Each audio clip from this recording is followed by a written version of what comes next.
important to pay attention to these urban edges or the rural-urban fringes?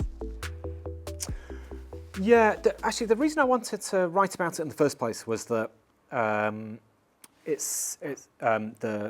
rural-urban edges were so prominent in studies of contemporary China, particularly when I was starting in the 2010s, maybe. It's very sort of high-stakes questions about land, expropriation, accumulation, corruption, local state finances. There was all this stuff sort of swirling around. And I was struck by how little historical writing there was on the rural-urban edge, apart from, I mean, a kind of older historiography thinking transhistorically about city walls. But it didn't seem to me to be very much about thinking about what the edge of the city meant in the 20th century. A little bit on Shanghai, but not very much on other cities. So actually I was starting off kind of with a kind of descriptive question of what was the edge of the city like. And I think this is one of the things that is wrong with the book. Maybe this is useful for anyone who's sort of writing a book or writing a dissertation. My idea was that the introduction is for telling people, and then the chapters are going to show them, right?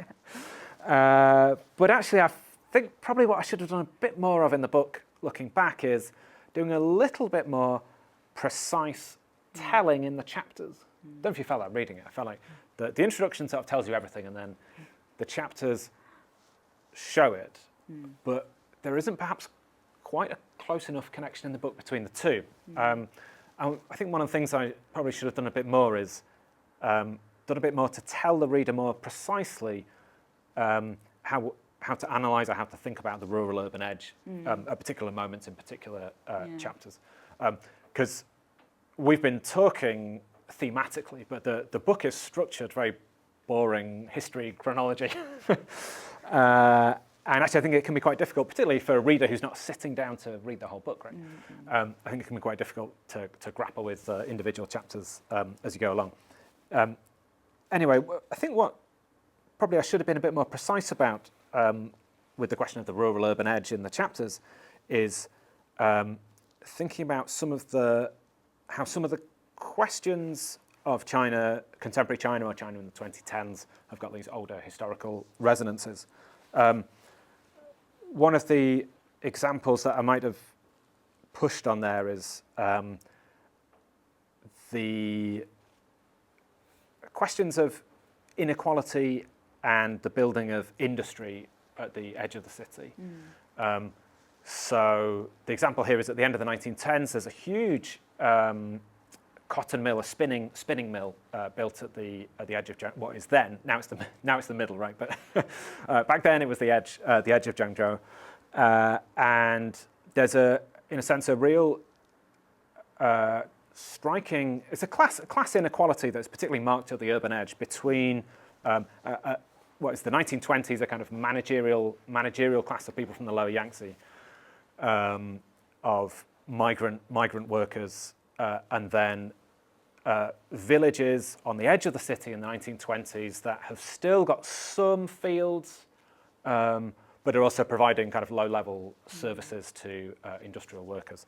And that's very similar, really, to the building of, has some similarities with the building of socialist industry in a new edge of the city, in the west of the city in the 1950s, where there's really, I suppose, a three-layered hierarchy of skilled workers, lots of, even at that time, even in the 1950s, of temporary rural workers, and villages which have lost, in the 1950s, have lost some of their land, but probably kept the village housing, and are really trying to survive on the edge of the urban and rural sectors. And this has obviously as many people will know, the edge of city industry now is the huge Foxconn, the iPhone plant, where there's some of the same hierarchies of existing villagers and migrant workers, and then a sort of technical managerial class from outside. So, I mean, the book doesn't really talk about class very much or enough, but that's one of the examples where the starkness of inequalities, I think, can be seen at the urban edge, and what happens to nearby villages as the city expands. And there's a bit of, I mean, it's kind of, sometimes think about this, certainly in the last 40 years or so, as a kind of lottery. The fate of villages around the city is a kind of lottery of space and time, where they are, when they are, and the kinds of compensation that they get, the kind of absorption into the city, the kind of training, the kind of opportunities, vary really very wildly depending on where they are and when that happens. And then even as I was living in the city and doing the research, lots of the kind of Zhengzhou demolition was having very different effects in different places to migrants, the original villagers, and urban people. So, you know, this is not a kind of, lots of people have written about this in contemporary China, but I thought it was interesting to give it a bit more of a historical look.